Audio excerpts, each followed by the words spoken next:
Olá, amigos da Pérola FM, novas canções. Del Nogueira por aqui, com o programa Palavra e Vida. E a palavra de hoje, desta segunda-feira, dia 1º de junho, é do Evangelho de São Marcos, no capítulo 12, versículos de 1 a 12. Naquele tempo, Jesus começou a falar aos sumos sacerdotes, mestres da lei e anciãos, usando parábolas. Um homem plantou uma vinha, cercou-a, fez um lagar e construiu uma torre de guarda. Depois arrendou a vinha a alguns agricultores e viajou para longe. Na época da colheita, ele mandou um empregado aos agricultores para receber a sua parte dos frutos da vinha. Mas os agricultores pegaram o empregado, bateram nele e o mandaram de volta sem nada. Então, o dono da vinha mandou de novo mais um empregado. Os agricultores bateram na cabeça dele e o insultaram. Então, o dono mandou ainda mais outro e eles o mataram. Trataram da mesma maneira muitos outros, batendo em uns e matando outros. Restava-lhe ainda alguém, o seu filho querido. Por último, ele mandou o filho até os agricultores, pensando: eles respeitarão meu filho? Mas aqueles agricultores disseram uns aos outros: esse é o herdeiro, vamos matá-lo, e a herança será nossa. Então agarraram o filho, o mataram e o jogaram fora da vinha. Que fará o dono da vinha? Ele virá, destruirá os agricultores e entregará a vinha a outros. Por acaso não lestes na Escritura: a pedra que os construtores deixaram de lado tornou-se a pedra mais importante? Isso foi feito pelo Senhor e é admirável aos nossos olhos?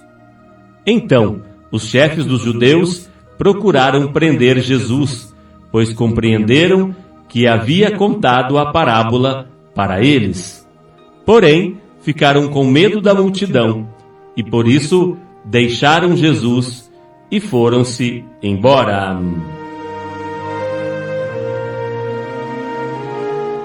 Olha só essa história de Jesus.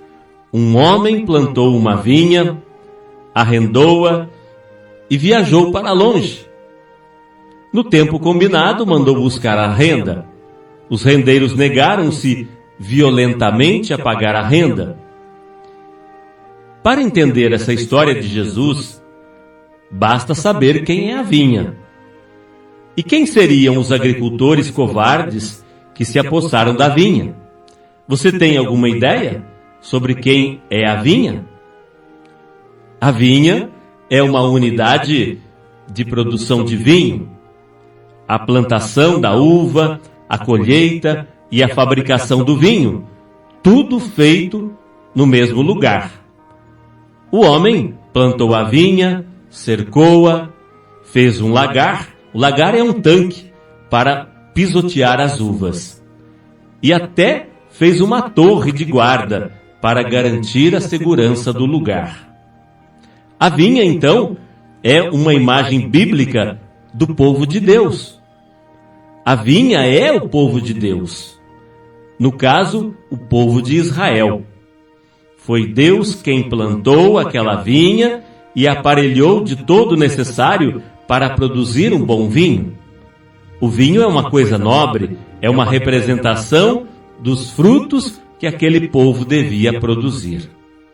Então, quem é a vinha? O povo de Deus. O povo com a sua terra, com a sua organização e o seu desenvolvimento. E de quem é a vinha? Claro, a vinha é de Deus. Foi Ele que a plantou e organizou tudo. Ele deixou um grupo de agricultores tomando conta, os rendeiros.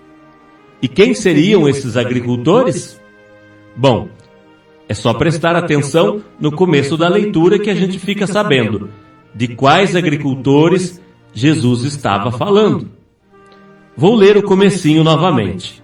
Jesus começou a falar aos sumos sacerdotes, mestres da lei e anciãos, usando parábolas.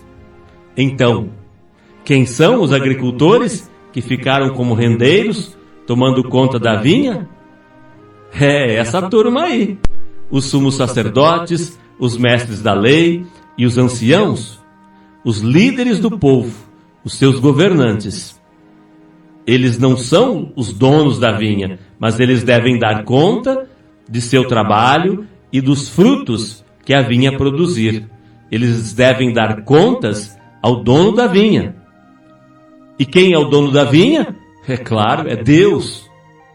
Mas os agricultores da parábola maltrataram os empregados que o dono da vinha mandou para receber a renda. Bateram neles, expulsaram e até mataram alguns.